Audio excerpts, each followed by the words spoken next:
j'espère que tu vas bien. Aujourd'hui, je suis là pour te parler de Pretty Little Liars. Tu l'auras probablement deviné vu le titre de la vidéo. Mais comme ça a été mon passe-temps pendant ces derniers mois, au lieu de réviser, j'ai regardé cette série que j'avais commencé quand j'étais toute petite et que... Enfin, toute petite, quand j'étais ado quoi. Et finalement, je l'avais jamais fini, comme beaucoup de gens. Parce que du coup, quand j'ai fini la série, je me suis dit « Oh, trop marrant, je vais un peu poser des questions aux gens qui me suivent sur Insta, savoir s'ils connaissent la série, s'ils l'ont regardée jusqu'au bout, ce qu'ils pensaient de la fin, tout ça. » Et je vais en discuter aujourd'hui en vidéo. Le titre de la vidéo, ça va probablement être un truc en mode la fin de Pretty Little Liars était décevante, tout ce qui va pas avec Pretty Little Liars. C'est un peu de ça qu'on va parler aujourd'hui, parce que même si j'ai trop aimé cette série, parce que vraiment c'est tellement pique les années 2010 et au début il y a vraiment ce filtre sur les images, genre c'est tellement cringy, mais du coup ça le rend tellement bien cette série. Du coup j'ai trop aimé pour la nostalgie, mais par contre c'est vrai que j'ai comme d'hab quelque chose à dire. Surtout que c'est une série qui est quand même pas mal critiquée par rapport à l'histoire qu'elle suit. Il y a beaucoup de trous dans l'histoire, de trucs qui font pas de sens. Et absolument toutes les personnes qui ont répondu à ma story ont dit qu'elles étaient pas convaincues avec la big révélation de qui était A à la fin. Donc clairement ça va un peu dire quelque chose. Bref, du coup on va parler de ça aujourd'hui. Donc si c'est un sujet qui t'intéresse tout comme moi, même si c'est un peu random sur ma chaîne, je t'en prie, regarde cette vidéo, pose-toi avec des popcorn, je sais pas combien de temps elle va être longue. Mais généralement, mes vidéos elles sont pas non plus extrêmement longues. J'essaye, je trouve que le temps parfait pour faire une vidéo sur une série ou comme ça, c'est 20-25 minutes, c'est vraiment golden pour moi. Parce que plus long, c'est un peu chiant de trouver le temps pour regarder la vidéo. Et souvent tu décroches, voire tu t'endors devant la vidéo. J'ai pas envie que les gens ils s'endorment devant ma vidéo. Et moins longtemps, peut-être que tu vas moins dans les détails et tout ça. Donc voilà, si c'est quelque chose qui t'intéresse, tu peux tout à fait t'abonner à ma chaîne parce que je fais ça assez régulièrement. Et c'est parti!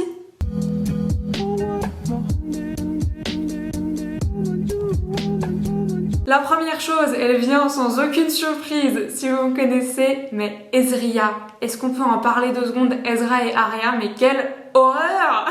Genre, j'ai l'impression partout sur internet, tout le monde les ship et tout le monde est en mode oh là là, Ezria, trop mignon, trop goals, ils s'aiment trop, c'est trop beau et tout. Les gars, Ezra c'est un pédophile, est-ce que ça va? Votre cerveau, y a quelque chose là-dedans? Parce que vraiment c'est pas possible en fait. Tout de même, j'ai demandé sur Insta de nouveau parce que j'ai fait différents trucs. D'ailleurs si tu veux pouvoir participer à ce genre de vidéo, il faut que tu me suives sur Insta parce que c'est toujours là que je pose la question. J'ai donc demandé qu'est-ce que vous préfériez comme petite amie des Liars. Entre il y avait Caleb, Ezra, Toby et il y avait Allison. Parce que oui bien sûr il y a des spoilers dans cette vidéo. Ne regarde pas cette vidéo si tu n'as pas fini Pretty Little Liars ou si tu ne veux pas être spoilé. Voilà, Emily finit avec Allison. On va en reparler. Mais du coup voilà, entre les 4 grands love interest, qui c'était votre préféré? Et la plupart des gens ont dit que leur préféré c'était Ezra. J'avais envie de mourir, je suis désolée, je vous adore mais là j'avais juste envie de gerber, c'est horrible. Moi mon préféré c'est Caleb, clairement, il n'y a même pas besoin d'expliquer. Honnêtement pour moi c'est vraiment un désastre cette relation Ezra-Arya. Je sais pas, je rigole mais c'est un nerveux parce que je comprends pas comment tous les gens qui ont bossé sur cette série, ils se sont dit que c'était ok en fait de faire ça dans une série pour ados.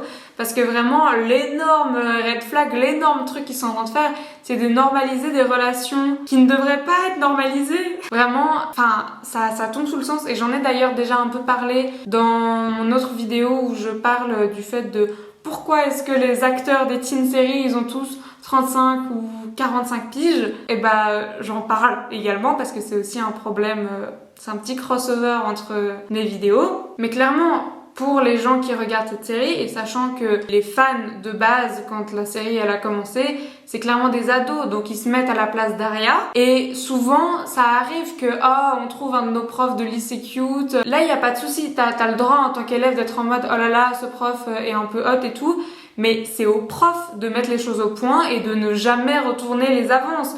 C'est le prof qui a la responsabilité de ne pas créer une relation inappropriée avec un élève. Même mis à part le côté de l'âge, où Arya est une mineure et Ezra est majeur, donc dans tous les cas c'est illégal. Il y a aussi le fait qu'ils sont dans une relation hiérarchisée, c'est son prof, elle est l'élève. Donc même si c'était, j'en sais rien moi, une école, c'était à l'université par exemple, c'est aussi interdit entre un prof d'uni et un élève, et pourtant la relation est moins personnelle, c'est moins réellement ton prof, vu que c'est le prof de 300 personnes et que tout le monde est adulte. Un prof de lycée avec une lycéenne, et le fait que ce soit passé comme une lettre à la poste, que ils ont tout fait pour rendre la relation romantique et que littéralement tout le monde ship Arya avec Ezra, je trouve ça incroyable. Et à la fin ils sont mariés, ça me passe au-dessus, je comprends pas comment c'est possible. Moi tout le long je regardais, je me disais mais c'est sûr Ezra c'est un méchant, ou c'est sûr ça va être ça va se finir cette histoire en fait, parce que c'est pas possible, ils peuvent pas être endgame, c'est tellement un mauvais message à passer. En plus de ça, c'est vraiment, il n'y a pas d'erreur possible, parce que les gens qui ont créé cette série, ils ont vraiment fait en sorte que tous les autres intérêts amoureux d'Arya ne lui arrivent pas à la cheville, qu'ils aient toujours un gros problème qui fait qu'elle peut pas être avec eux. Ils ont exprès été peints comme étant trop nuls, en gros, ou trop bizarres, ou comme ça. Sauf que honnêtement, Jack par exemple, je sais plus si c'est vraiment son nom, mais le mec qui fait les arts martiaux là, il était trop bien ce gars, genre normal, pas d'histoire, son âge, et par rapport aux petits trucs qu'ils avaient avec Noël, où clairement c'était un peu le grand rival d'Ezra au début de la série, avant qu'on se rende compte qu'il était complètement horrible et sadique. Ils ont été obligés de le rendre comme ça, horrible et hyper macho, parce que clairement il est plus beau qu'Ezra, il est jeune, il a son âge, les gens auraient shippé Arya et Noël, surtout que Arya s'est dit que elle avait un énorme crush sur Noël pendant hyper longtemps, donc tout le monde les aurait shippés si Noël n'était pas autant un sale type. Et si tu réfléchis, toutes les autres filles de la série, tous les autres persos principales, là les Liars, elles ont toutes plusieurs intérêts amoureux, et les gens sont pas vraiment sûrs de est-ce que vraiment elle aurait dû finir avec machin, tout ça. Il y a un peu des camps de ship qui s'affrontent en mode oh là là, moi j'aurais voulu que Spencer elle finisse avec Caleb, j'aurais voulu que Spencer elle finisse avec Toby. Sauf que Arya, vraiment, on ne nous la montre et on ne l'imagine que comme étant avec Ezra. Il n'y a pas d'autre solution possible en fait. Genre c'était évident qu'à la fin, dans la dernière saison, c'était sûr qu'ils allaient être ensemble, parce que pour les autres il y avait peut-être un peu de mystère. Est-ce que Caleb et Anna vont se remettre ensemble? Est-ce que Spencer et Toby vont se remettre ensemble? Allison et Emily, on sait pas trop tout ça. Mais Arya et Ezra, c'était sûr, parce qu'ils allaient pas laisser Arya être toute seule si jamais Ezra allait avec Nicole. Et du coup, c'était pas possible que Nicole finisse avec Ezra, tout simplement parce qu'ils allaient pas laisser un des persos principaux sans avoir de mec, et que Arya, elle avait pas d'autres intérêts amoureux possibles. C'était forcément Ezra. Sauf que honnêtement, elle aurait été hyper bien avec Jason, avec Liam, même avec Jack. Honnêtement, le seul problème, Jack, ça m'énerve tellement, parce que le seul problème de Jack, c'est que il aimait pas les films en noir et blanc, alors que Arya, oui. C'est tellement une raison pourrie de rompre avec quelqu'un. Et je trouve que ça, vraiment, c'est peut-être un détail, mais ça montre à quel point Arya n'est pas mature dans sa vision du couple. Parce qu'elle a pas encore compris que c'est plus important d'avoir les mêmes valeurs que la personne, tout ça. Et pour elle, ça reste extrêmement important que vous ayez genre exactement les mêmes hobbies et tout ça. Alors que c'est tout à fait ok, et c'est très commun d'avoir des hobbies séparés de ton copain ou de ta copine. C'est normal de pas aimer exactement les mêmes choses. Mais elle le voit pas comme ça.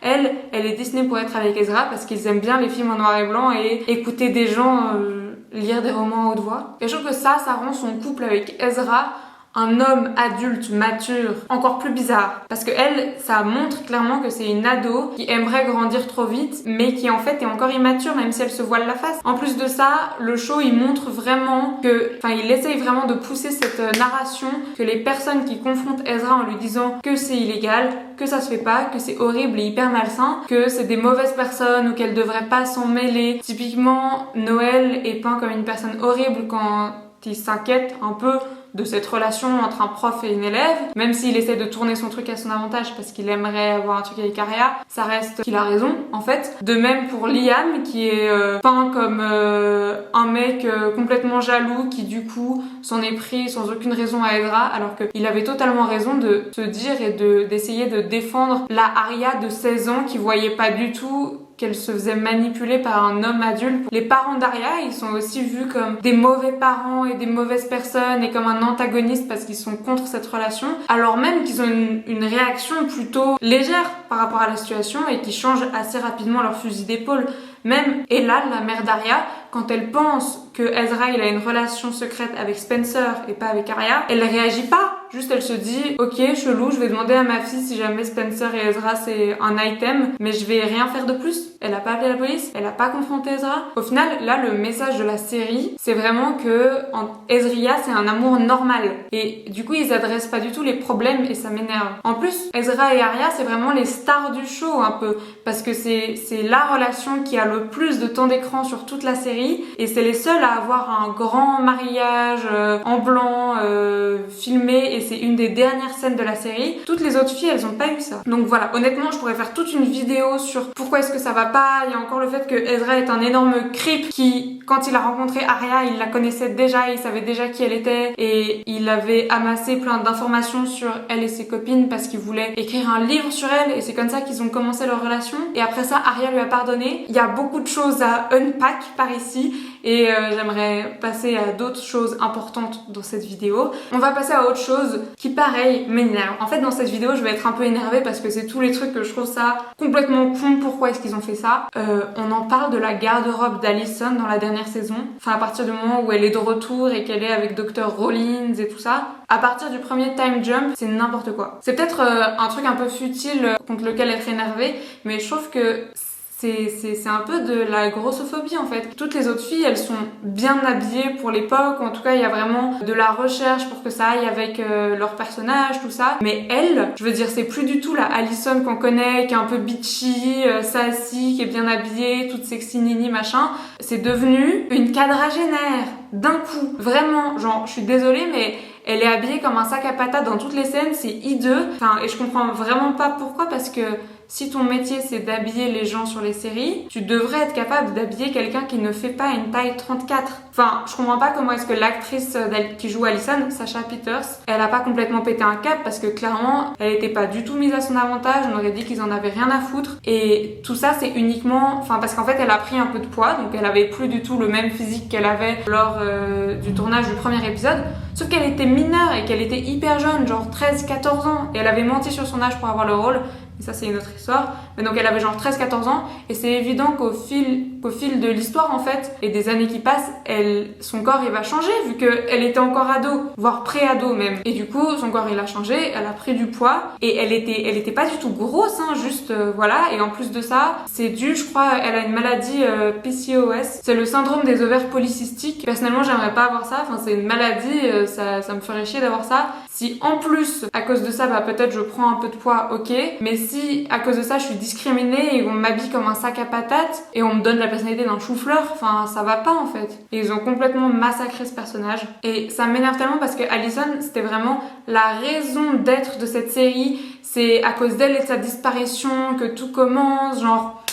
C'est un truc, Alicent c'est la Queen Bee, tout le monde est autour d'elle et tout. Dans la saison finale, elle a à peu près autant d'importance qu'un paillasson, vraiment. Elle ne sert à rien, elle ne fait pas avancer l'histoire. Elle est juste là, on dirait la tapisserie moche vu son habillement. Ils ont complètement massacré son personnage. Et ouais, elle est complètement inutile à la fin, elle est juste là et elle subit les événements mais elle fait pas du tout avancer le truc. Et elle a plus du tout son gros caractère bien trempé et un peu bitchy qu'elle avait avant. Complète déception sur ce plan-là. Ensuite de ça, le prochain point, c'est tout simple, il n'y a pas trop besoin de partir dans les détails. Je suis hyper déçue que la santé mentale de Mona ne se soit jamais améliorée parce que personnellement Mona c'est mon personnage préféré, je l'adore, elle est géniale. C'était la première révélation de qui est A à la fin de la saison 2 et c'était révélé que c'était parce que elle avait des problèmes mentaux, je me souviens plus exactement quoi, mais elle allait pas bien et elle aime manipuler les gens et ça lui donnait une sensation de pouvoir et tout ça, elle s'est retrouvée à Radley à cause de ça. Et le fait qu'après cette saison et que à la fin, dans la dernière scène, le fait que on la voit à Paris en train d'avoir séquestré Alex Drake et Mary Drake, et en les traitant comme ses poupées, tout ça, ça montre qu'en fait elle a pas du tout progressé sur le plan santé mentale et je trouve ça dommage en fait parce que tous les autres ils ont eu leur happy ending. Elle a jamais été acceptée dans le camp des liars, elle a pas pu progresser et aller de l'avant en fait. D'un côté j'ai aimé cette scène parce que on aime trop voir le génie de Mona et voir que oh là là, quand elle dit qu'elle appelle 911, en vrai, le mec qu'elle appelait, c'est son copain qui est déguisé en policier. et du coup il l'arrête, mais pas vraiment Mary Drake et Alex Drake, et en vrai elle les envoie en France pour pouvoir jouer à la dinette avec elle. Et ok, c'est hyper bizarre, mais c'est Mona tout craché et c'est du génie d'y avoir pensé à l'avance, mais ça me rend triste quand on pense au fait que ça veut dire qu'elle a pas du tout progressé et eu son happy ending. Un autre gros point noir de cette série, et encore dis-toi que dans tous ces trucs je parle pas du tout du fait qu'il y a des storylines qui font pas de sens, des trucs qui sont pas finis, des explications qu'on n'aura jamais, peut-être que j'en parlerai dans une autre vidéo. Là je parle uniquement des trucs un peu moraux qui vont pas avec cette série. Ce que j'aime pas, c'est la représentation trans et queer de cette série qui a été quand même bien foirée, on va pas se mentir. Bon, je peux pas non plus complètement... Enfin, je sais pas si je suis hyper légitime à en parler en fait, vu que je suis ni trans ni queer, mais déjà, je me suis sentie un peu malaisée par rapport à Sissi. Donc Sissi, peut-être que ça dépend où est-ce que t'as fini de regarder la série, mais tu sais, c'est à la base, elle est née Charles et après elle a transitionné quand elle était à Radley, il me semble, en Charlotte. Et quand les filles elles la rencontrent, elle dit qu'elle s'appelle Sissi. Donc dans la vraie vie, avant toutes les révélations machin de qui elle est vraiment, elle est connue sous le nom de Sissi Drake. Mais après, quand on comprend que c'est la deuxième révélation de qui est A, genre à la fin de la saison 5 ou un truc comme ça, ou de la saison 6, et là elle est connue sous le nom de Charlotte. Donc c'est un peu compliqué à suivre vu que c'est une des storylines les plus compliquées de Pretty Little Liars. Mais ce que j'ai pas trop aimé, c'est qu'il y a toute cette scène et tout cet épisode un peu où on comprend quelles étaient ses motivations pour devenir A et pour harceler les filles et tout ça. Et j'ai trouvé pas très chouette, pour le dire gentiment, un peu cette corrélation qu'ils ont fait entre oh là là, notre petit Charles, il était un peu bizarre parce qu'il y a eu un accident et il a failli faire couler Allison quand elle était bébé. Et en plus de ça, il s'habillait comme une fille. Et du coup, on trouvait ça chelou et donc on l'a mis à Radley. Et du coup, ça faisait vraiment comme si le début de son origin story d'être un vilain, d'être une vilaine du coup, d'être un vilain, c'était le fait que petit Charles avait décidé de porter des robes et que du coup, déjà juste, c'est horrible en fait, ton enfant, peu importe son sexe, il joue avec les habits de papa-maman, c'est pas très grave, hein. Et l'envoyer à Radley pour ça, déjà, les parents, les Di Laurentiis, ils sont complètement zinzin. Et après, elle passe du coup des années et des années à Radley. Forcément, sa santé mentale, elle va pas être hyper saine d'esprit. Je veux dire, Radley, c'était un endroit horrible. Mais j'ai l'impression que la façon dont ils expliquent la chose, ils expliquent beaucoup que, en fait, c'est parce que c'est une personne trans qu'elle a fait ça. Parce que vu qu'elle était trans, elle a été mise à Radley et du coup les autres gens, et du coup ses parents l'aimaient plus. Je trouve qu'il y a un sentiment un peu amer par rapport à ça. Et sinon par rapport à la représentation gay, donc c'est Emily qui est lesbienne. Au début quand j'ai repris la série, je me rappelais vraiment de rien. Genre je me rappelais même pas qu'Emily elle était gay.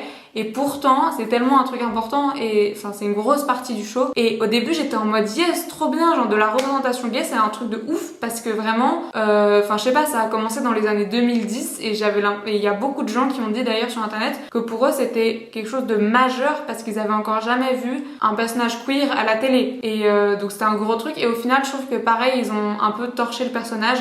Parce qu'ils ont transformé Emily en une espèce de carton qui crie « je suis gay » et ils ont rien fait d'autre avec elle. La plupart de ses storylines, c'était par rapport à ses relations avec ses petites amies. Et c'est trop dommage parce que du coup elle faisait pas trop avancer la storyline avec A, vraiment tout ça. Et au final c'est la seule qui a eu des relations merdiques. Je suis désolée mais chaque série, chaque saison, voire même des fois chaque épisode, elle changeait de copine ou elle avait un nouveau intérêt amoureux. Elle en a eu énormément, beaucoup plus que les autres Liars, sauf que c'était rien d'important. Les copains des autres Liars, ils étaient importants pour l'histoire.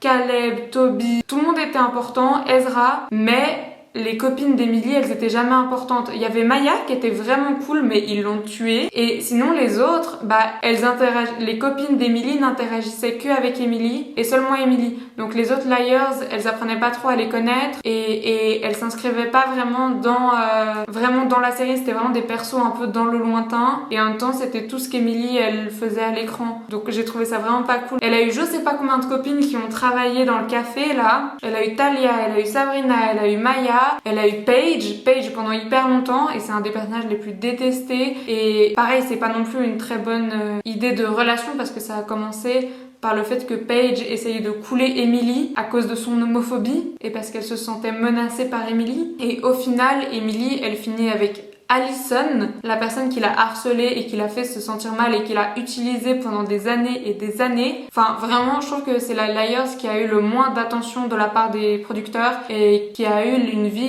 des vies les plus merdiques, quoi. Ouais, c'est vraiment cette impression que les showrunners, ils en avaient rien à foutre d'Emily et de son histoire. D'ailleurs, on le voit par le fait qu'elle a jamais été une des Liars préférées des fans de la série. En fait, rien que j'ai fait, pareil, j'ai demandé sur Insta et personne n'a voté pour Emily. Et la plupart des gens, ils ont voté pour Aria, mais ce qui peut être compréhensible et logique parce que surtout dans les premières saisons de Pretty Little Liars, sachant qu'il y a pas mal de gens qui sont arrêtés après la saison 2 ou 3, et ben Aria elle est vraiment poussée comme le personnage principal. La plupart de l'intrigue suit Aria, et d'ailleurs c'est Aria et sa relation qui est considérée comme la plus importante par rapport au temps d'écran donné à la relation. Après, la deuxième la plus favorisée c'était Anna. Elle, je l'adore, rien à redire, je suis tout à fait d'accord avec cette idée. Moi, mes préférés c'est Anna et Spencer, et même moi, ma préférée c'est pas Emily. Mais je pense que c'est vraiment dû au fait que les producteurs, ils voulaient pas pousser Emily comme un bon personnage. Et je sais pas si c'est du racisme parce que c'est la seule personne pas blanche du cast. Je sais pas si c'est parce qu'elle est gay. Enfin, on saura jamais. Je trouve que c'est dommage parce que toutes les Liars, elles devraient être mises sur un pied d'égalité. En plus de ça, pour moi, Emily et Allison n'auraient jamais dû finir ensemble. C'est vraiment un des trucs de cette dernière saison qui m'énerve le plus. J'ai trouvé, c'était vraiment du fan service. C'était vraiment tiré par les cheveux aussi la façon dont elles se sont mis ensemble parce que ça faisait des saisons et des saisons qu'elles avaient plus trop rien à voir et qu'il n'y avait pas trop de tension créée entre les deux et tout ça. Et que plutôt Emily avait tendance à se distancier d'Allison vu qu'elle se rendait compte qu'Allison juste l'utilisait. Et au final, au dernier moment, ils ont décidé de les mettre ensemble parce qu'ils voulaient pas qu'Emily finisse avec personne ou avec quelqu'un d'inutile, vu que pendant 7 saisons ils l'ont mise en couple avec des meufs dont on n'avait rien à faire, qui avaient rien à faire avec A et tout ça. Et du coup, ils ont décidé de dire que AD a décidé de voler les œufs d'Emily, les a utilisés pour fertiliser Allison, et Allison et Emily ont décidé de garder le bébé, et donc elles étaient un peu obligées de se rapprocher vu qu'elles vont avoir un bébé ensemble. Et c'est ça la seule raison pour laquelle elles sont ensemble. Et le seul petit problème, c'est que pourquoi est-ce que AD voudrait faire ça? Ça n'a pas de sens. Ça n'a pas de sens. Et c'est uniquement là pour trouver une solution de pourquoi est-ce qu'Allison et Emily se remettent ensemble. Et moi, ça m'énerve. Et enfin, bien sûr, le dernier gros truc qui m'a fait m'arracher les yeux à la petite cuillère, c'est le final. L'énorme révélation de qui c'est AD ou Uber A. Des fois, ils l'appellent Uber A. C'est chiant les gars, faites un peu plus d'efforts. Ils ont décidé de rendre donc AD, quelqu'un qu'on n'a jamais vu à l'écran. Et ça, c'est du foutage de gueule. D'un côté, je peux comprendre l'idée qu'on essaye d'éviter que la révélation de A ait déjà été devinée par certaines personnes, mais autant les désavantages sont beaucoup plus grands que les avantages de faire ça. Parce que c'était évident que tout le monde allait être énervé. Pour moi, ça pose plusieurs problèmes. Déjà, AD, c'est Alex Drake, la jumelle de Spencer, et elle a un accent britannique. Donc déjà, le premier gros problème, c'est que Alex ne connaît pas les Liars, jusqu'à ce qu'elle tombe sur Vren de manière complètement random dans un bar. Et nous, on est censé penser qu'au lieu d'essayer de retrouver cette jumelle cachée qu'elle n'a jamais connue et de lui parler comme une personne normale, qu'elle a décidé à la place de les stalker et de rendre sa jumelle ainsi que tout son groupe de potes complètement misérables. Pour moi, ça fait pas de sens parce que même si elle voulait se venger de la mort de Charlotte, elle souffrait encore plus d'avoir eu plus de malchance que Spencer, dans le sens où elle est seule. Elle souffre encore plus d'avoir été mise de côté et d'être seule, tandis que Spencer, elle a ses amis. Donc en fait, si elle les avait pas torturés, ça aurait fait beaucoup plus de sens parce qu'elle aurait pu créer une relation avec Spencer et ses amis et être incluse dans le groupe, et elle aurait tiré beaucoup plus de satisfaction de cette résolution-là, parce que clairement c'est ça qu'elle dit, c'est ça qu'elle veut. Ce qu'elle veut, c'est faire partie du groupe, prendre la vie de Spencer parce que sa vie est beaucoup mieux. Donc pourquoi faire ça si elle pourrait juste devenir pote avec elle? Une autre chose que j'ai pas trop aimé et qui va pas trop, c'est pas par rapport à la motivation d'être AD, c'est par rapport au fait que dans ce final, il y avait surtout Spencer en fait. Il y a que Spencer qui a souffert de la révélation de qui les torture cette dernière saison, et j'ai trouvé que c'était vraiment pas cool. C'est en mode bim, encore un membre de ta famille que tu connais pas, décidément tu connais vraiment pas bien ta famille, hein, c'est chaud pour ta gueule. Et pendant ce temps, On sait pas trop ce que les autres ils sont en train de faire. Elle a cette révélation, elle se fait enlever, elle a failli se faire buter par Alex et elle apprend que ça fait des mois et des mois que sa jumelle se fait passer de temps en temps pour elle, notamment pour pouvoir coucher avec Toby, son ex-copain. Et savoir que ses potes à toutes ces occasions ne l'ont pas démasqué, c'est pas très chouette. En plus de ça, ça s'est déroulé beaucoup trop vite. On est censé croire que le dénouement de cette saison de suspense intense, de retournement de situation, de trahison, de recherche de qui peut être A, tout ça c'est bouclé en vraiment peu de temps par rapport au reste de la série. Et les Liars, elles mettent que 6 minutes à partir du moment où elles réfléchissent à trouver que Spencer a en réalité une jumelle maléfique et que c'est elle qui est derrière les initiales AD. Et ils ont trouvé ça uniquement grâce à un livre que la jumelle maléfique a donné à Toby et apparemment il n'y avait pas des petites notes dedans et grâce à un cheval. Je suis un peu sceptique. Voilà, je trouve que c'est une bonne note sur laquelle finir. J'ai pas du tout dit sur tout ce que je pense de Pretty Little Liars. Il y a encore pas mal d'autres choses que j'ai pas abordées parce que je voulais pas que la vidéo soit trop longue. Mais du coup, je pense que je vais peut-être refaire une vidéo sur PLL, voire même peut-être une troisième, on ne sait pas. Ça dépend aussi de ce que vous me dites dans les commentaires, ce que vous voulez voir, tout ça. Mais comme j'ai dit, je préfère faire plusieurs petites vidéos plus digestes en fait qu'une énorme vidéo d'1h30. Donc si ça t'a plu, n'hésite pas à t'abonner. Moi, ça me fait toujours hyper plaisir de te parler, même si c'est pour te parler d'un truc aussi futile que Pretty Little Liars. Prends soin de toi et à bientôt!